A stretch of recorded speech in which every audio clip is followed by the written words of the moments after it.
Today, I'm attempting to turn this sirloin into this, the steak sandwich from Gordon Ramsay's Bread Street Kitchen Cookbook. As always, stick around for my 10-star taste rating and 10-star PETA rating, measuring ingredients, time, cleaning, and recipe instructions, so we can find out, is it worth it? So let's get cooking and learn something today. I'll start with butter, vegetable oil, and onion that we'll use to make caramelized onions for the sandwich. Thick cut sirloin, a great choice by Chef Ramsay because it's affordable while being tender enough for a sandwich. Sourdough bread, watercress, or rocket. I chose rocket today. Olive oil, mayonnaise, sour cream, horseradish, whole grain mustard, heavy cream, lime, and a green onion. Boom, let's go. I'll start by honing my knife here a little bit. I want to break these ingredients down and get them measured out for my mise en place to make cooking easier and more organized. And the sandwich will have caramelized onions, so I'll break down one onion and slice it thinly. All sliced up, I'll get this placed on my mise tray. Next up is 4 slices of sourdough bread because this recipe is for 2 sandwiches.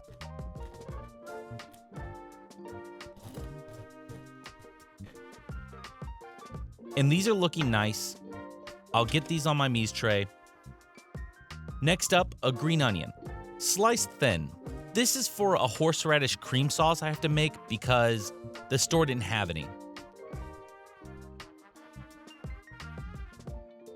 I need just a small wedge of lime. I wish I had lemon, but that wasn't in the cards today, so I'll just roll with the punches. Starting with a little bit of horseradish here, I'm gonna build up and create this horseradish cream sauce. I'll add in a bit of sour cream, a touch of heavy cream, and a squeeze from that lime wedge. Then I'll toss in the sliced green onions. If you do decide to make this recipe, again, you could just buy the sauce already prepared in the same aisle of your store where you get the whole grain mustard. I couldn't find the sauce here in Vietnam, so that's why I made it myself. And this is looking nice. I only needed a tablespoon, and that's what I have here. Onto my mise tray, 4 tablespoons of mayonnaise, but I'll take a shortcut and go 1/4 cup.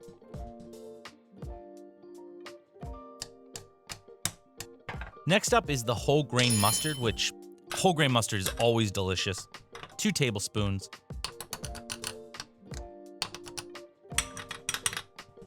And the mayo and the mustard onto the tray.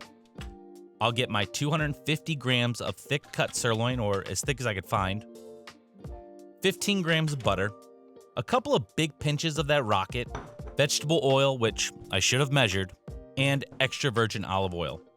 And that's it. Very easy mise en place setup today. Onto my burner with a pot, set to medium-low heat. In my pan with the butter, 1½ teaspoons of vegetable oil, and my sliced onions. That vegetable oil will allow us to raise the temperature of that butter without burning it. And I'll cook this on medium-low heat for about 10 minutes. I'll stir this frequently to keep them from burning so we can develop that caramelized flavor on these quickly. This is opposed to the longer cooking time for something like a soup, which you can see in my onion soup video in the link above. We're caramelizing these quickly, so those onions will be left with a bit of texture, but still sweet.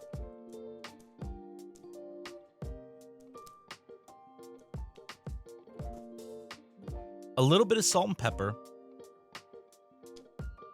and then move to the side until it's time to make the sandwich. So these have cooled down, but not necessarily cold. Sauce time, which is super simple. I'll start with that horseradish cream sauce I made. I'll add the mayonnaise so the horseradish and mustard isn't overwhelmingly strong. This whole grain mustard will add a terrific zing to the sauce, so we have a bit of a sour and bright component in the sandwich. Then, an optional 2 teaspoons of olive oil or truffle oil is added. Well, gang, we aren't monetized yet, so it's olive oil today.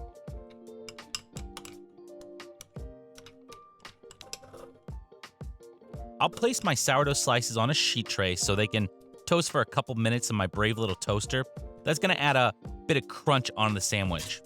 All of our components are done here, so it's time to get cooking the steak. This recipe doesn't add oil to the frying pan. And this is cool. This is a different technique for me. We're not gonna put any salt or pepper onto the steak before we cook it. That's gonna go on after, and that vegetable oil is gonna get rubbed onto the sirloin on both sides, onto my burner with that new deep frying pan I got recently. When I checked this, it was already nuclear hot, so I should have backed off and waited, but I did not. So I mess up a bit here. Into the pan with the steak anyway, and wow, I am smoking. So I have to run around my apartment to open up the doors and the windows so I don't set off the fire alarms in my building. And this was way too hot. So now I've burnt the hell out of my steak, as we can see here. But we don't cry over spilt milk or burnt steak, which is definitely more hurtful on the wallet. So steak take 2. I left me burning this steak in the video on purpose. This isn't a channel where I'm gonna edit out mistakes. Mistakes are part of the process. Even if I cooked 1,000 steaks as a cook, I've never cooked it this way before in this pan. So I'm just gonna do it again and hope I do better. It's just food. We aren't performing surgery. Remember to have fun and learn, or at least that's what I think is important. My pan may be scarred forever now if you see that black at the bottom. Anyone know how to get that off? Hit me up in the comments. As you can see, the pan is hot, but less hot this time, so we're getting a normal amount of smoke. First flip, and this looks much better. I'm getting that crust I want, so, happy, joy. The goal is 2 minutes on each side to get to medium rare. Unfortunately, I'm getting a little dark here, so I'll need to rotate more. And I'm out of the pan.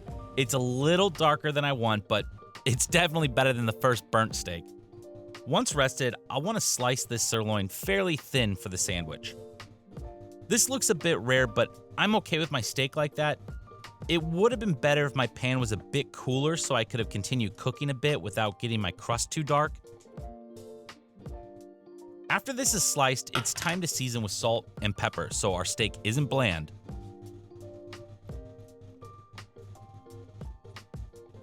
The sourdough is nice and toasted, so I'll spread that tasty sauce onto the sourdough nice and even.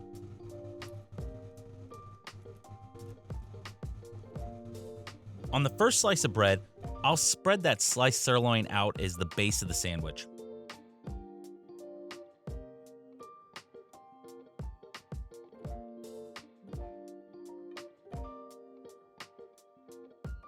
Then on top with a heap of those caramelized onions, on top of the onions with a big pinch of that rocket that's been tossed with olive oil.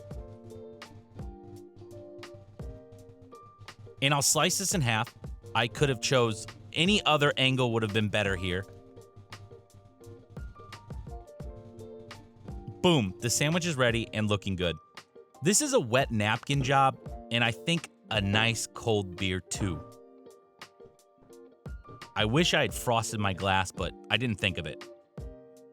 Hey, but cheers to you. Thanks for watching the channel, and I hope you're having fun. First bite, and this is good. The crust on the steak from that sear is noticeable in a very good way. The sweet zest from the mustard with the bite from the horseradish is just top notch. That rocket brings a fresh but strong peppery kick and brings the whole sandwich together for me. When you make this at home, I think the perfect side would be a salad or some chips. Taste rating, drum roll, 8 out of 10. This is a damn good sandwich. Pita rating, 10 out of 10. This is incredibly easy. Don't sleep on this recipe. It's inexpensive, has easy ingredients to find, unless you're me, quick to make, and delicious. And are you wondering what happened to that burnt steak? Don't worry, it didn't go to waste.